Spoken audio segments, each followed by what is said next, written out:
Hi coders, welcome back in playlist C Programming Fundamentals on my YouTube channel CodeInFarm. This is the 9th video in which we will discuss about loop, how we can use loops for complex statements, for easy statements and for any kind of statement or block of code which we want to be executed repeatedly. Sometimes हमें चाहिए कि हम अपने एक block of code को execute करें बार बार, उसके लिए हम use करते हैं loop. Loops basically करते क्या है, जो हमारे block of code को repeat एग्जीक्यूट करते रहते हैं जब तक हमारी जो स्पेसिफाइड कंडीशंस होती हैं उन कंडीशन तक हमारा जो कोड है वो ना पहुंचे। लूप हमारा काफी टाइम सेव करते हैं और जो एरर्स हैं वो भी रिड्यूस होते हैं। लूप के जरिए हम अपने कोड को काफी रीडेबल बना सकते हैं, काफी फ्लेक्सिबल कोड्स लिख सकते हैं, चाहे कितनी भी कॉम्प्लेक्स स्टेटमेंट्स हो, ब्लॉक ऑफ कोड हो, उनको लूप्स में भी हम हैंडल कर सकते हैं। 3 टाइप्स के लूप हमें सी लैंग्वेज में मिलते हैं। पहला है while loop, another one is do while loop and the last is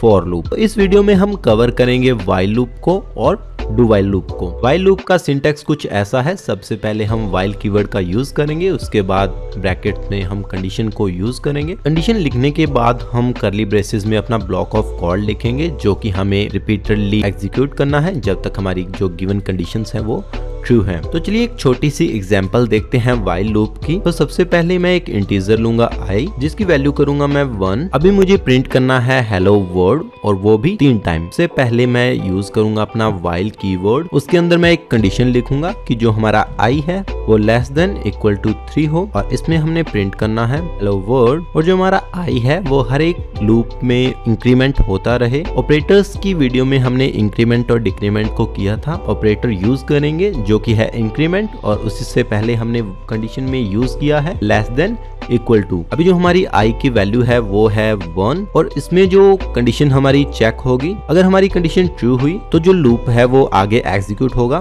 जितनी बार हमारा जो ब्लॉक ऑफ कोड एग्जीक्यूट होगा, हर एक ब्लॉक ऑफ कोड में हमारा जो i है उसकी वैल्यू इंक्रीज होगी बाय 1। सेव करने के बाद मैं करूंगा इसे रन में हमें हमारा आउटपुट मिला है वो भी 3 टाइम्स। प्रिंटफ 3 बार लिखता तो भी ये एग्जीक्यूट होना था और सेम रिजल्ट हमें मिलना था, लेकिन लूप की वजह से हमने इसे सिर्फ एक बार यूज किया है जिससे हमें हमारे एक्सपेक्टेड आउटपुट भी मिलते हैं। कोड को रिपीटली लिखना एक सही तरीका नहीं है, इसीलिए हम यूज करते हैं लूप, ताकि जब भी हमें same block of code execute करवाना है रिपीटली तो हम यूज करते हैं व्हाइल लूप। सो लूप की एक सेकंड एग्जांपल भी देख लेते हैं। इसके लिए मैं यूज करूंगा एक integer a is equal to 1 while a less than equal to 5 print %d run। इसने हमें प्रिंट किया 1 2 3 4 5।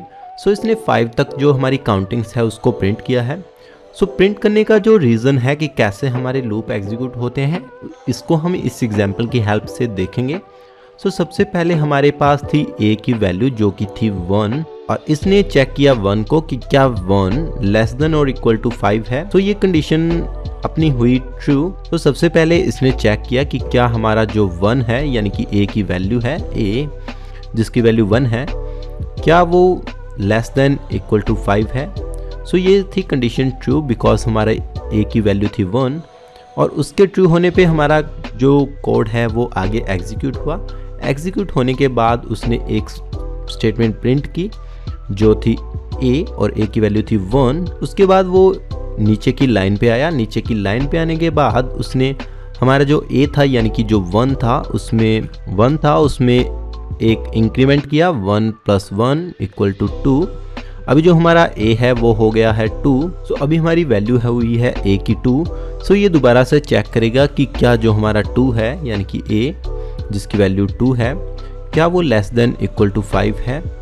अगर हमारी कंडीशन है ट्रू यानी कि ट्रू तो ये नीचे लूप में आएगा। लूप में आने के बाद प्रिंट करेगा 2 और फिर से हमारे 2 को इंक्रीमेंट करेगा 1 से और जो अब हमारी जो नेक्स्ट वैल्यू है वो होगी 3 को ये चेक करेगा नेक्स्ट कंडीशन के लिए। सो अभी हमारे जो 3 है, अभी हमारे a की वैल्यू हो गई 3।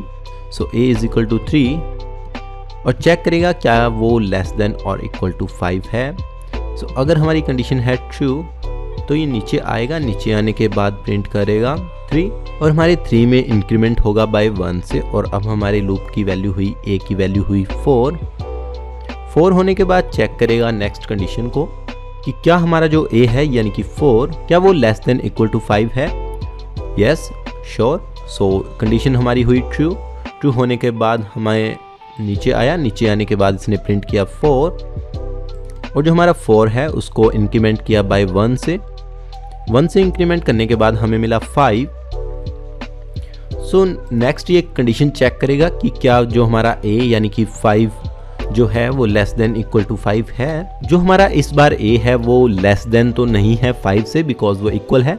सो इक्वल के लिए कंडीशन को ट्रू करेगा। ट्रू होने के बाद हमें अपना आउटपुट मिलेगा 5। करेगा अपने 5 को इंक्रीमेंट बाय 1 से और अब हमारे जो a है उसकी जो एक्चुअल वैल्यू है वो है 6। अभी ही चेक करेगा ये 6 के लिए, तो क्या हमारा जो a यानी कि 6 यानी कि 6 क्या वो लेस देन इक्वल टू 5 है। अभी ये कंडीशन चेक करेगा और चेक करने के बाद हमें मिलेगा रिजल्ट फॉल्स। और फॉल्स रिजल्ट मिलने के बाद हमारा जो लूप है वो यहाँ से होगा टर्मिनेट और ये जो रेस्ट ऑफ द कोड है अभी वो एग्जीक्यूट नहीं होगा। सो इस तरह से हमारे लूप्स होते हैं टर्मिनेट। जब तक हमारी कंडीशंस ट्रू हैं हमारे जो इंटरनल लाइन ऑफ कोड हैं वो चलते हैं और कंडीशन को फॉल्स होने के बाद हमारा जो लूप है वो टर्मिनेट होता है। सो नेक्स्ट हमारा जो लूप है वो है do while loop. While loop हमारा कंडीशंस पे बेस्ड है। जब भी वो कंडीशन चेक करेगा ट्रू आएगी तभी हमारी जो रेस्ट ऑफ द कोड है वो प्रिंट होगा, एग्जीक्यूट होगा। लेकिन डू वाइल में ऐसा नहीं है।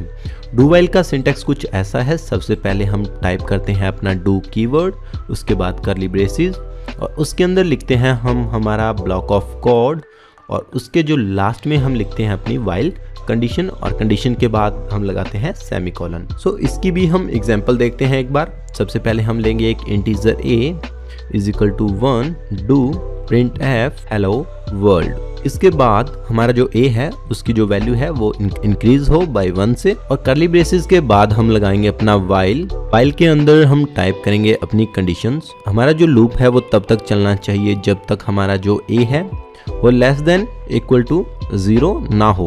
इसके बाद हम लगाएंगे सेमीकोलन। सेव किया, सेव करने के बाद इसे रन करूंगा।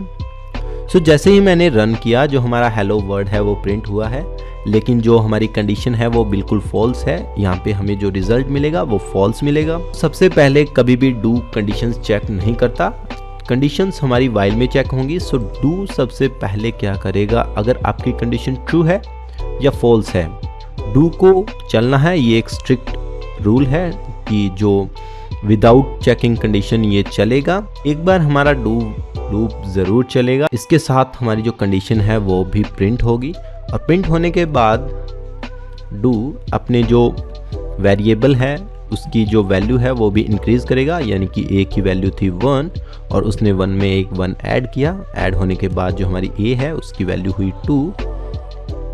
फिर हमारी कंडीशंस चेक होंगी और कंडीशंस चेक होंगी तो हमें मिलेगा फॉल्स, बिकॉज हमारी जो a है a की वैल्यू है 1 और वो जो a है वो लेस देन और इक्वल टू 0 नहीं है, a ग्रेटर देन है 0 से। सो यहाँ पे हमें जो रिजल्ट मिलेगा वो मिलेगा फॉल्स। उसी टाइम हमारी जो कंडीशंस हैं, हमारा जो लूप है वो टर्मिनेट होगा। टर्मिनेट होने के बाद लूप आगे नहीं चलेगा। सो डू वाइल स्पेशली क्या करता है, किसी भी हालात में एक बार अपने जो ब्लॉक ऑफ कोड है उसको ज़रूर एग्जीक्यूट करता है, वो चेक नहीं करता कि हमारी कंडीशंस क्या हैं। सो ये था हमारा डू वाइल लूप। इससे हम काफ़ी कॉम्प्लेक्स स्टेटमेंट्स भी हैंडल कर सकते हैं, जिसको हम आगे आने वाली वीडियोस में करेंगे, जिसमें हम कुछ एग्जांपल्स देखेंगे जिनको हम लूप्स की हेल्प से कवर करेंगे और ऐसे एग्जांपल्स को कवर करेंगे जो कि इंटरव्यू लेवल में पूछी जाती हैं। काफ़ी बड़ी बड़ी कंपनीज हैं वो आज भी C और C++ के जो प्रोग्रामिंग क्वेश्चंस हैं वो पूछते हैं और इन्हीं के बिहाफ पे उनको सिलेक्शन भी मिलता है। आई होप कि आपको लूप समझ आया है। अगर आपको समझ आया है तो अपने दोस्तों के साथ इस चैनल और इस वीडियो को ज़रूर शेयर करें, वीडियो को लाइक ज़रूर करें और नीचे कमेंट करके बताएं कि कैसी लगी आपको वीडियो। और अगर मुझे इम्प्रूवमेंट करना है तो मुझे क्या इम्प्रूवमेंट करनी चाहिए अपने चैनल में, और आप मेरे चैनल पे आगे कौन सी प्रोग्रामिंग लैंग्वेज की वीडियो देखना चाहते हैं ये भी हम मुझे कमेंट करके ज़रूर बताएं। Thank you.